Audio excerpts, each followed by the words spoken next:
here's the scenario. You found a home that you really love. You're like, yes, this is the one that I want to go after. So what's the next step? You've got to put together a strong offer so that you have a great chance of securing that property. So what do you need to do to make sure that you put together that strong offer to help you land your next house? Details are coming up in this video.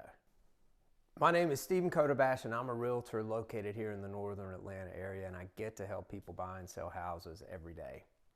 What do you need to do, right, to put together a strong offer? I did a part one of this video in my last video that you'll see on my channel, so today's going to be part two. One thing you need to make sure that you do is consider what contingencies you really want to include in your offer. So there are contingencies that you can include with your offer that essentially say, hey, if this is not met and that, then I don't have to buy the house as the buyer. Then I can step away and I can get my earnest money back. So think about this from the seller standpoint. Sellers do not like a lot of contingencies. I'm not sitting here and telling you, though, to submit an offer with zero contingencies.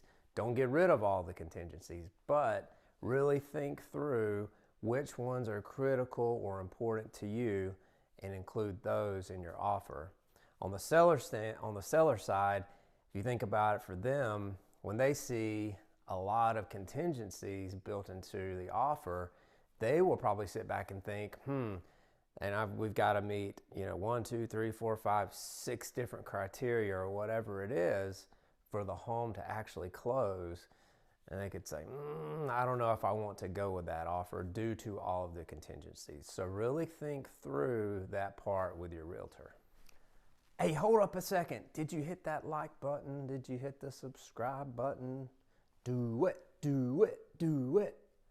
Another thing you can do is reassure the seller that you're not going to reopen negotiations after the home inspection to a certain extent. What I mean by that is you could say in your offer that, hey, look, essentially we're going to have a home inspection. You'll have your due diligence time frame. But we'll say that as long as the home inspector does not find repairs or things like that that need to be taken care of, not to exceed $3,000, then I'm not going to come back to you and ask for more money. In other words, I'm not going to reopen negotiations over a $500 or a $900 fix that the home inspector is requesting that, or recommending that you take care of. You could include an appraisal gap clause. Say, for example, the home you are purchasing is under contract for $800,000.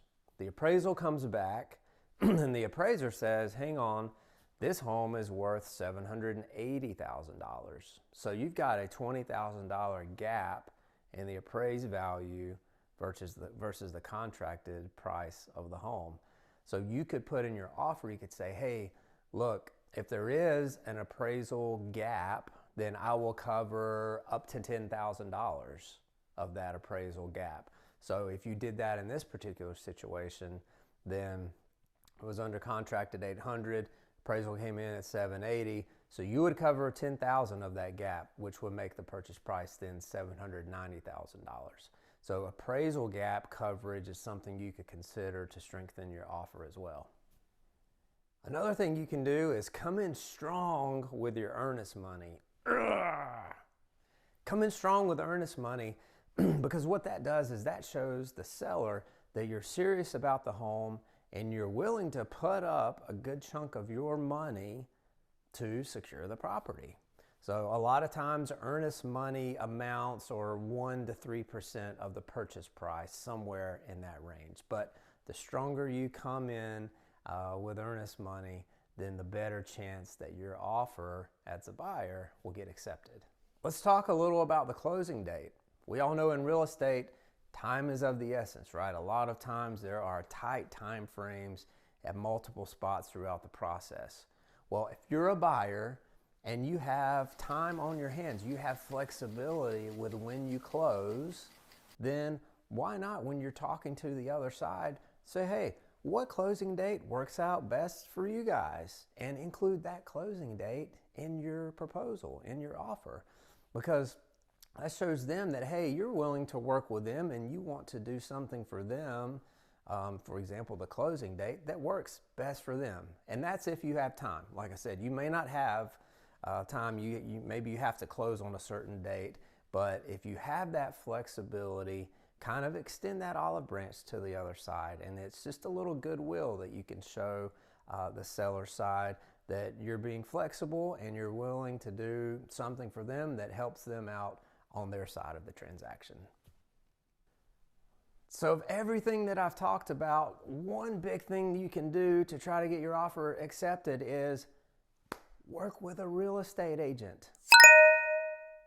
Yes, work with a real estate agent, because they understand the art of the deal and they understand the different approaches and the different strategies that you can try to leverage to get your offer accepted. So strongly consider working with a real estate professional. I do this with my clients, all the time, my buyer clients. There is no cookie cutter approach that you can use in your approach to every single deal. They're all different.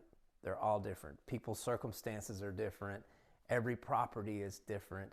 So make sure that you're in clear communication and constant communication with your realtor throughout that entire process, because they can really help to put you in the best position possible to secure that property. If you are a buyer watching this video, maybe you've got to take out a mortgage to secure your next property. Here on my channel, I've published another video where I talk about interest rates.